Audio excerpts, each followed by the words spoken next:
Welcome to Yoga is Science, the podcast where Western medicine meets Eastern philosophy. I'm Colynn Vosburgh, a former emergency room nurse and medical student turned full-time yoga teacher. With over 200 teacher trainings taught, I've come to understand how yoga really is the original science of life. And I'd love you to join me as we explore the profound ways that ancient wisdom and modern science intersect to support healing, growth, and transformation. Let's dive in. So, hey everyone, welcome. Today we are talking about yoga is science. And on our journey, let's say that this is Stories 101. All week, client-wise, I've been talking to people about people. So I think this is actually like a really great start to what's going to be the next several podcasts on our stories, our nervous system, personal responsibility, and then how that all comes together to be somatic yoga. So in order to start right now, we're going to focus on your stories. So you can always reach out to me, like no problem, for a deeper in-depth YouTube video that I have called The Picture of You. You could also Google it and probably find it somewhere amidst my YouTube. That being said, let's start from you being born, okay? You are born, you are a baby, and there's two ideas. Either you know everything that there is to know, and while you're learning to come into this world, this physical world, you replace the etherical knowing with the physical knowing. And then there's another idea, you know nothing and you learn it as you go. So here's the problem. What you learn. You learn from your parents. I think that is a problem. I think that's a problem because your parents like learned what their parents knew.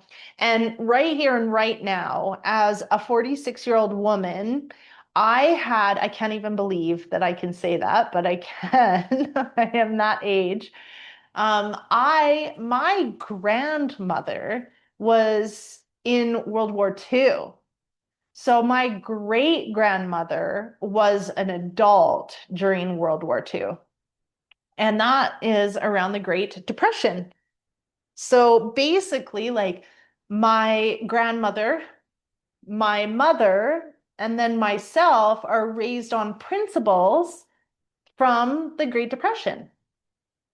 So imagine what kind of messages have been fed to me as a child that I am developing like my viewpoint on the world based on, right? There's starving children in Africa.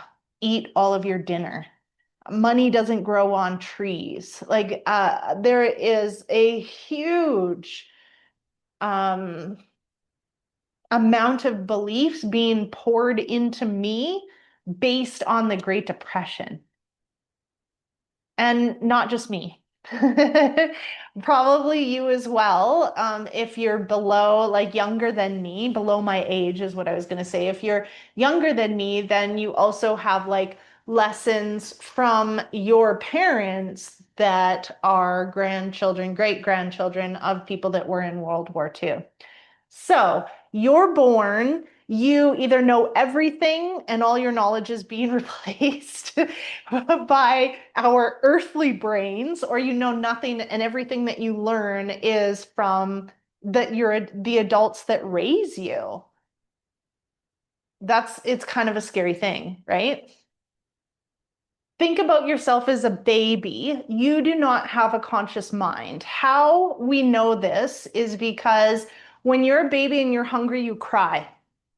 right? And if your mom says, I'm really, really busy, I can't feed you right now, are you like, oh, okay, my mom's busy, I'll stop crying? No, it doesn't fucking matter what your mom is doing. I'm hungry, feed me now, right? So this is how we know that as a baby, you only have a subconscious mind. You do not have a conscious thinking mind. So the idea is that this subconscious mind is more your emotional mind. And everything that you're fed as a baby, as a child, it goes directly into your subconscious mind as truth. So right now, as you sit here, basically all of your values, all of your beliefs, and everything that you know has been taught to you. And this can be like, you can go ahead and deny it all you want. But like whoever raised you taught you. They taught you how to think. They taught you what you think. They taught you what you believe. And they taught you like your values. None of these did you ever come up with on your own. So as a baby, you're literally just like a sponge. Everything that everybody says is seen as truth. And so all of those things going into your mind are seen as like the truth. So if your parents say things like money doesn't grow on trees, that becomes like a core value or a core belief. If your parents say like a good girl does this, or like be skinny or something like that, or like you're overweight, like those concepts or ideas are cemented in your subconscious mind. When you turn about between 9 and 12 years of age, then you start to think with your conscious mind. Now, some of you might have had an experience where you realized that your parents weren't superheroes. And that can be, it can be a little bit jarring. Um, and that's when the conscious mind. So the conscious mind can accept or reject thoughts. The thing that most of us don't know because we're not aware of our subconscious beliefs is that we accept or reject conscious thoughts based on our subconscious mind. So I've spent a lot of time like becoming aware of what my subconscious beliefs are. And I learned this from Bob Proctor, and I dove deeper into this with Tony Robbins. All right. Tony Robbins talked about us having like these core, maybe 3 stories that keep repeating in our heads.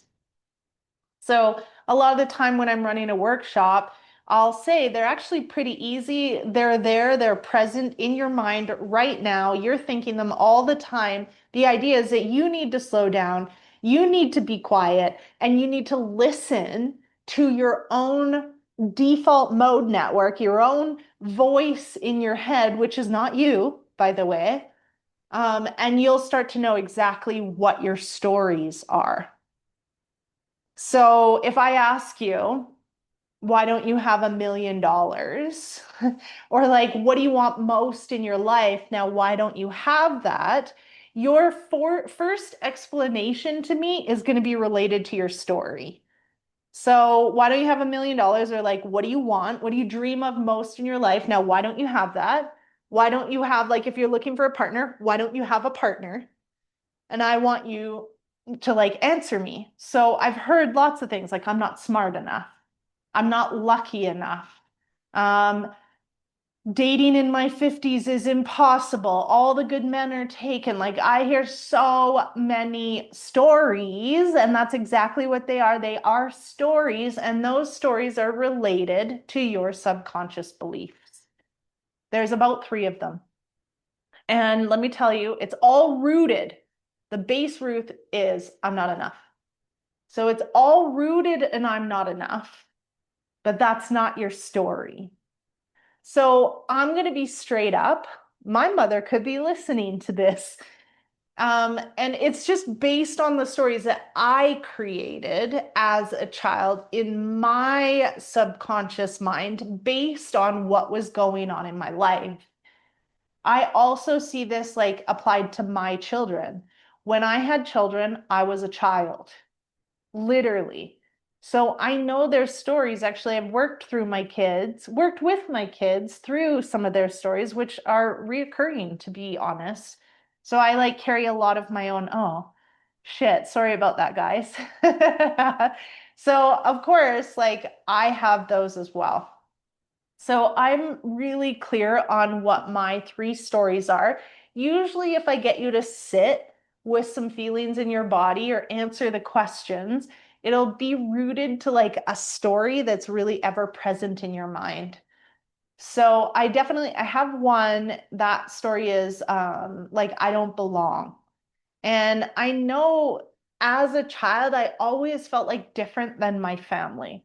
Always felt like my family was like loud. I felt like it just like I have these feelings about my family and being in public and that I felt like I didn't belong. And then there was a joke that I was the mailman's child. And I always felt like different, right? Like at that time, my parents were and like thin. And my brother and my sister thin. And my dad had mentioned that I wasn't. And so I always felt like I didn't belong because I was in this family and I wasn't even like my dad's kid, which I am, I think. And it just, even like the banter of the family became a huge part of my story that I don't belong. Okay. I have a specific memory in my mind. We're driving down the road. I'm in the passenger seat. It's raining. We're going over a bridge. And my dad says, so what if you're a couple pounds overweight? I'm 6, literally 6. So I like, is that even fair to say? Now, since then I've talked to him, I know like what was happening, what was going through his head. But as a 6-year-old, like it doesn't matter what my parents are thinking. It doesn't matter what's going on. This is what I'm hearing. I'm hearing I'm fat. That's what I hear. That becomes my story. But on top of it, my dad being a little more on the chauvinistic side, he also like made really inappropriate jokes and had like ideas of like what the perfect woman is. The perfect woman has a thigh gap. And like he liked this woman that was like bone thin. And he told me like that's the perfect body. So in my mind, I didn't have that and there was ideas about what a perfect woman was and I clearly wasn't that. So not only did I feel like I was fat, but I felt like I wasn't worthy. So another story for me is I'm a fat piece of shit. This is old stories, by the way, and we have to get to them in order to be like clear on how we attract people in, like why we attract people in. Okay. And then I have one more story because there's about three, and they all kind of branch off of those three, and they're all related to I'm not enough. Is when I was younger, there was like talk about like moms and how moms really love their children and how like, even the face a mother could love. And I felt at that age, based on what I was experiencing, that my mom didn't love me. So if my mom didn't love me, then I am unlovable. So if I sit down and I write it out, those are my stories. I'm unlovable, I'm a fat piece of shit, and I don't belong. So I want to end this podcast with some practices that you can do to support you in moving forward in your life. But like, let's keep going down this road, knowing that I'm speaking from past because I don't believe these things anymore. But I'll show you, like, share with you how I also came to a place of like not believing these things. But first and foremost, it's important to recognize that these are the stories because you're operating from them, period. Everything you do, the job you get, the partner you get, the relationship with everybody, the people you attract in, they're all 100% connected to your subconscious beliefs. So now that you have like a clear perspective or like my stories of how I felt about myself, can you imagine that I make my way into the dating world. If I believe those things about me and I'm not even aware of it, what kind of partners am I going to attract in? Because this is a subconscious belief, unfortunately, whatever I do is going to really cement those beliefs because that's what I believe.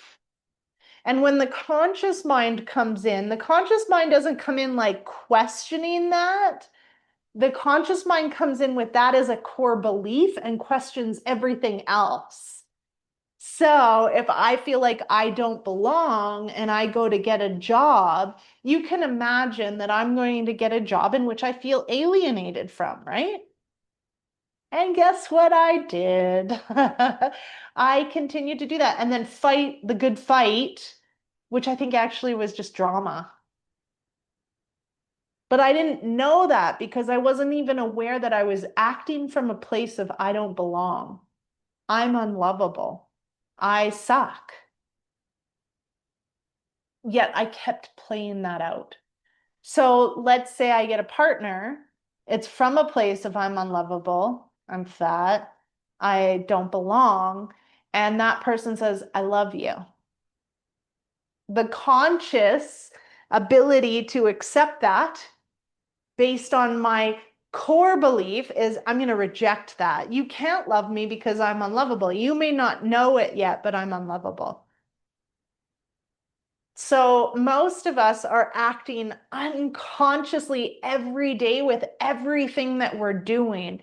And one of the core concepts of teacher training, of the coaching, of even the business program that I offer focuses on be clear of your stories. And then when things are kind of like not going the way you want them to, I'm going to ask, well, what story are you coming from?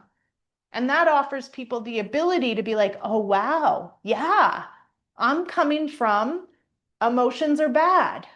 I'm coming from, I'm a shadow. Like I'm coming from stories that are literally guiding my entire life that I'm unaware of. So this practice is one of the most important practices that you can do in your whole entire life to start to become aware. Because when you're aware of what your subconscious stories are, you can actually, so yoga is science. The subconscious stories are actually how you wired your nervous system before you were even aware you had a nervous system. That's why it's like it's autopilot now. The way that that our nervous system works is like, how can I be more efficient? How can I save energy? When this thought process is something I just keep having, I'm going to put that on autopilot. And that autopilot is going to bypass reasoning, bypass my frontal lobe. Your frontal lobe isn't even fully developed until you're like 25 years old. So your whole core beliefs and everything, including your conscious mind now, is like it's just completely bypassing any type of reasoning. And you're already fully formed in your nervous system. You're completely wired. I always talk about this because then people take this like very emotionally. When I share my stories, they're like, oh my gosh, I'm so sorry. It's like, well, thank you. And become aware of your own stories because they're probably just as shitty, right? And then like know that this isn't that emotionally attached. So just like you learned how to put on your pants. So you were born, you're a baby, you don't know how to put pants on. Every day, your parents are like changing your butt all the time, right? You go to the bathroom, you pee, you're changing, your pants are being put on. You're also being put in sleepers, you're being put in clothes usually as a baby, right? And so before you're even aware of it, you're already, based on your nervous system, learning how to put your pants on. You're not putting them on. There's no day where your parents are like, listen, take your pants, lift up, put the weight into the left foot, lift your right leg, put it through the pant hole, make sure, the pockets are in the back. Now lift it to your knee. Now put the weight into the right foot, lift the left foot, put it through the hole. Now pull it all the way up over your hips. Now zip it up, button up the button, right? There was probably never a day like that, but there was years of your parents putting clothes on you every day. And then there was probably you being witness to them putting clothes on themselves. If you had siblings, either younger or older, you probably also witnessed either the siblings putting clothes on themselves or your parents also dressing them based on seeing, hearing, feeling, right?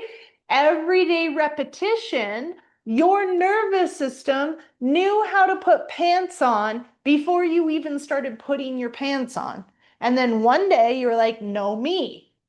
And then you walked out and maybe the pockets were like facing the wrong way. And then your parents like, wait, and then they took it off and then they readjusted, put them back on and tell you the pockets go in the back. Like there was a whole process of years of learning how to put your pants on. Okay. There wasn't just a one day. So your nervous system wired, and that's literally how emotional learning your emotions, learning your thoughts, beliefs, and values were. Years of witnessing, years of hearing, seeing, feeling, like years of other people showing you what they did. And then you not even knowing, taking that as truth. Let's just think about this for a minute. You're 2 years old. What is the collective idea of 2-year-olds? The terrible twos. Guess what is really important in your psychosocial development as a 2-year-old? Learning about your emotions, learning how to regulate, learning how to express, learning that there's a world beyond yourself. What did most parents my age and older, like, what did our parents teach us? Don't be bad. So as a 2-year-old, I don't know how to express my emotions, so I throw a temper tantrum. And how my parents parent me, which is probably how they were parented, is teaching me about my emotions. And so, like, don't be bad. So don't express your emotions. Your emotions are bad. Remember, this is also the brain of a freaking 2-year-old based on the way my parents are parenting me, which is literally what they learned when they were 2 from parents that were dealing with the depression. So that just is like nervous system wired, and nobody's even aware of it. And so as I grow up and I find emotions to be wrong or bad, like, hello, of course. I was spanked. I was put in my room. I was told to be good. I was told to shut up. And essentially, I did the same thing to my children, a little bit different. Timeout was a big thing when I was a parent. I would talk about like expressing emotions, but I'm like, I'm no saint. I'm not a saint. I did not like do the best job parenting. And so I know that I taught my one daughter to shut my other daughter up. Like just give it to her. Just because she would be so loud. It was just like, just shut her up. And unfortunately, I think that became one of her stories is like, emotions are bad, expressing yourself is bad, just shut up. And I think that also became a story of the older one of like, whatever you want isn't important because this one's so fucking loud, just shut her up. So can we see how like I never meant to be a bad mom and like teach my kids bad things. I just like as a parent wanting one kid to stop screaming, told the other kid that was like a little like listened better, I guess, just shut her up. And so both kids had a trauma from that. even though I wasn't like beating them or anything like that. So it's just like, it's about being less about blame, less about like shame, and more about owning responsibility and recognition that by doing that, this trauma was created for my kids. And same for me. By my parents doing what they did, I created a story in my brain that then became the truth for me. And then by the time I had a conscious thinking brain, this was at the root of it. And therefore, as an adult, I'm still stuck in thoughts from that I created as a child that I have taken as pure belief and has been completely ingrained in my nervous system. And that we as adults just carry on without even questioning or thinking for a minute. And that's my goal here, is to get you to stop, not beat yourself up about it. That's not going to be helpful. It's actually just being like, whoa, oh, this is where I'm acting from. This is where I'm making my decisions from. This is where I'm choosing my partners from, and my jobs, and my friends, and the relationships I have. Shit, like I'm a 2-year-old literally running an adult life. I'm a 2-year-old, 46-year-old. Okay. Ouch. Okay. Just forgive myself and be clear and be aware so that as I move forward, I can always check in. So, first and foremost, the way that we start to heal and shift is you have to become aware of your stories. And I'm always here to support you in figuring those out if you're having difficulty. Once you've figured out your stories, you can figure out your counter stories, which the sutras talk about with ahimsa. Whenever you have a thought that is negative, that can create negative karma. Therefore, in that moment, think the opposite. I always say the sutras are the OG personal development book, and I will continue to share with you how that is true. And this is one of the examples. So, when you become aware of your stories, what's the counter story? So, for some people, this can be super complicated too. Here's why. If I look at I don't belong, what's the opposite of I don't belong? I belong. Now, to say that is just like, I spent, I mean, I started this work really like diving into my stories when I was 39. So it's about 7 years now of like implanting the idea, or a samskara, we talked about samskaras, implanting the idea that, that I don't belong for 39 years. Therefore, for me to start to believe the opposite, I really need to work at it because my nervous system is wired to automatically think I don't belong. So that requires presence. That requires me to be here to have this moment of like, actually, and this is the story I came up with, I may not fit in, but I do belong. And that has been really helpful because I remember having a moment where I looked in the mirror and I wondered what I was doing with all these beautiful, thin, spiritual people. And I caught myself. And all of a sudden I was like, wait, like I've just been doing a teacher training where they were talking about having sex with rocks, and like it was like a whole thing.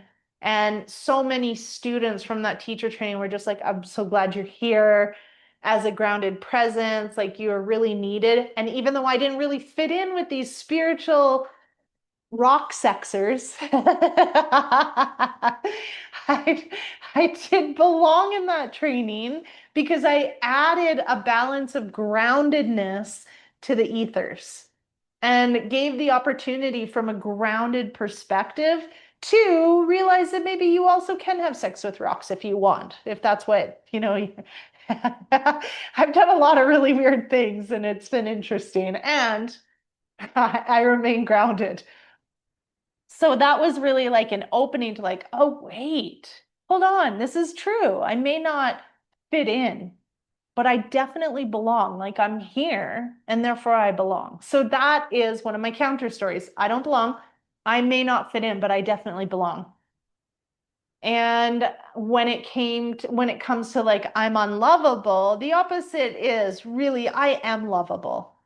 And if I, take a moment to think about this and think about my life, do I really think that everybody in my whole entire life has not loved me and that's why they've been in my life? Like, is there a chance? And this is the work of coaching, is to like create doubt. Is there a chance that maybe even one person in my life has loved me?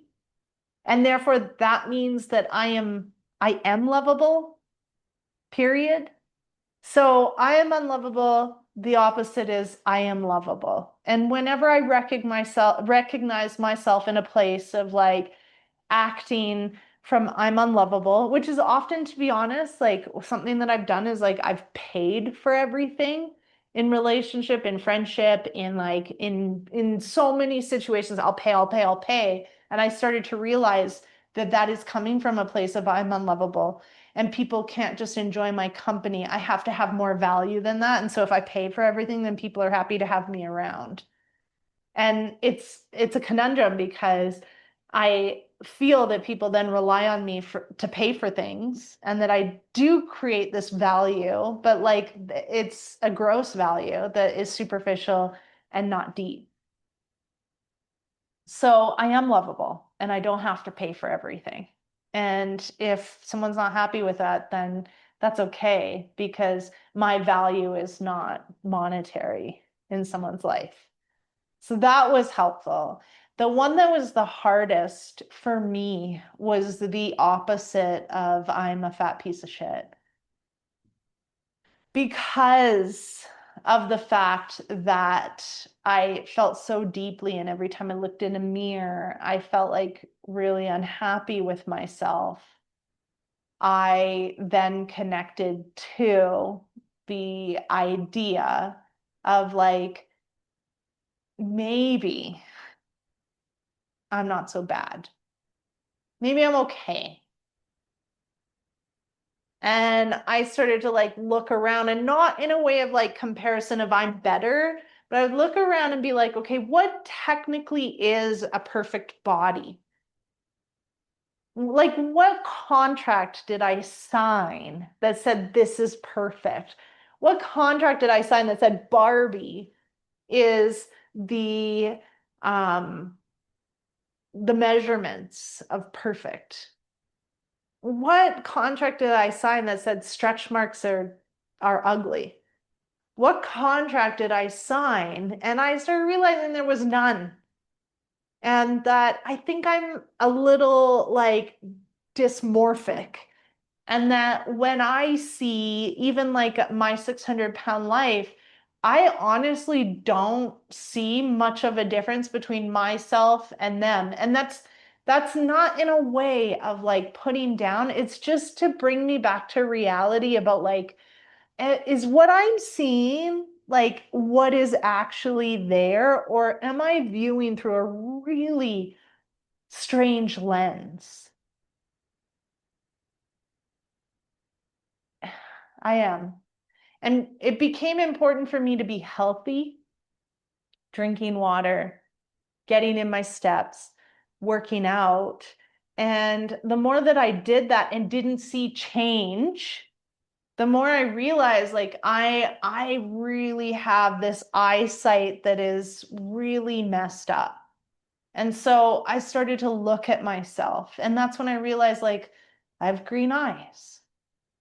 I always said I had hazel eyes. In fact, my driver's license says I have hazel eyes, and I don't. I have green eyes. And I realized like, oh my goodness, I have nice feet. Lots of people don't have nice feet. I have really nice feet. Oh my goodness, there's a joke, and you don't have to use it because it doesn't matter what you look like, it's how you feel. And so one of the things that has always been for me a way to know how I'm doing physically is there's a joke, dicky do, the belly sticks out more than the dicky do. And so I turn that into titty do.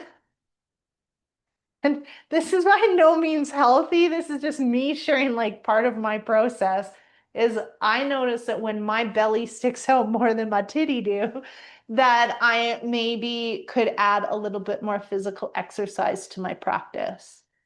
I'm not all about looking ripped. I'm not all about having six-pack abs, but I do want to be healthy and I don't want to be on heart medication at my age. I don't want to be having a heart attack. I started having friends that died younger than me. And I realized like quality of life is really important to me, not just quantity. As a nurse, I saw a lot of quantity, but not quality. And so now it's more about being healthy, happy, and wealthy than it is about, having fake boobs and a tummy tuck. Because that was my focus for a long time. I have saved up for a boob job and a tummy tuck 3 times in my life. And each time I did not get to do it based on needing money, having a divorce, and then needing money. And it is a good thing in the end because there's not a lot. I mean, I'm not sharing any judgment because while I was going to say there's not a lot altered, all you have to do is take a look at the fact that my entire skin is altered and my teeth are altered. So I'm not throwing judgment, but what I've realized and what I've committed to is aging naturally, not getting Botox, not getting fillers, and not getting surgery.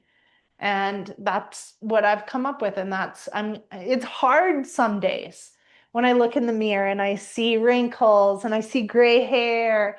Like for now, I'm not even dyeing my hair. I'm letting it grow. I'm just seeing like what comes of like me being me.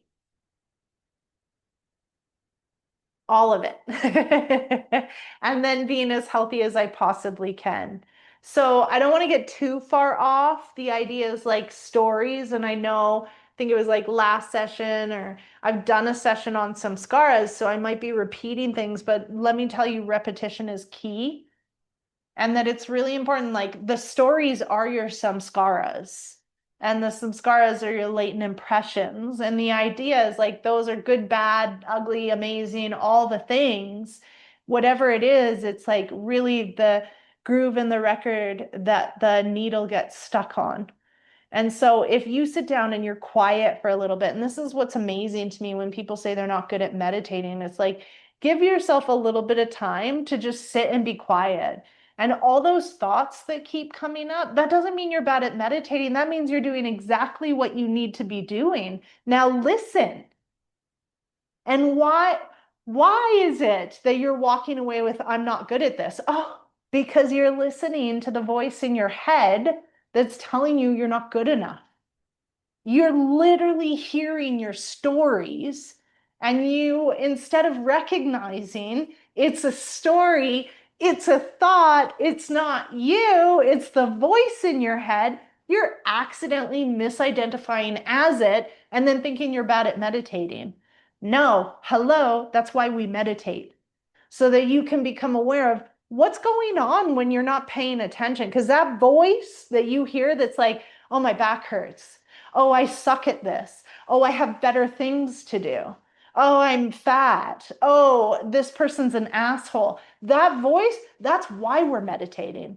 That is svadhyaya, that's self-study. That's becoming aware of what's going on when you're busy running around doing your nails and yelling at somebody for not turning during the red light.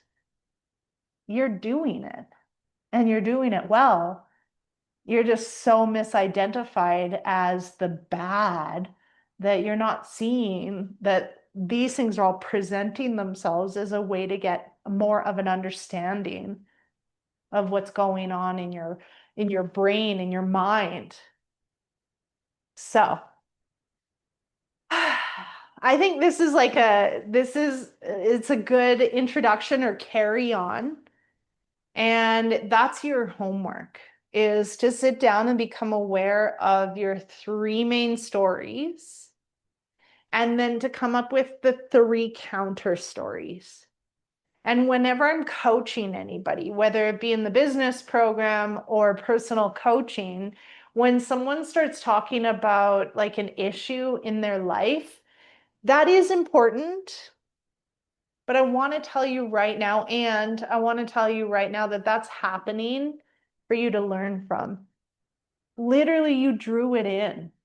There's a theory of fragmentation, that you were born whole and you had like something cracked that mirror and you fragmented into a million different pieces. And now each of those pieces is drawing in situations to happen in front of you to bring you to the awareness of, let me just ruin it for you. You are enough. You're not broken. You're perfect just as you are. Every piece is literally trying to bring you to that conclusion. But because we're so stuck in like this weird veil, this dysmorphic view of what we think is the truth, we see it as drama. We see it as, someone trying to take us down. We see it as that person being a bitch. But the reality is that when we do that, we're bypassing our own healing. We're bypassing our own opportunity to grow by doing this. But when you point your finger, you literally have three fingers pointing back, not just one, three. And therefore, if you keep doing this, you're not learning or growing in any way. You're just continuing the pattern. So we'll get deeper into this when we get to personal responsibility. And I think this is I think this is a great place to complete.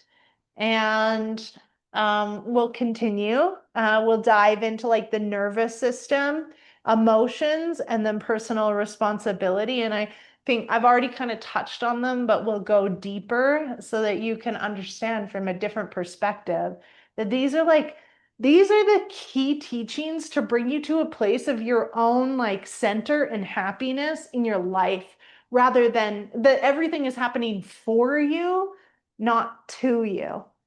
It does take time and practice, and I hope to be here to guide you with that. Thank you so much for listening, and have a day. All right. Bye, everyone.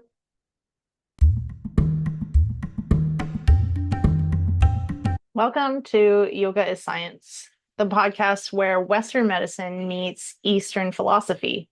I'm Colynn Vosburgh, a former emergency room nurse and medical student turned full-time yoga teacher. With over 200 teacher trainings taught, I've come to understand how yoga really is the original science of life. And I'd love you to join me as we explore the profound ways that ancient wisdom and modern science intersect to support healing, growth, and transformation. Let's dive in.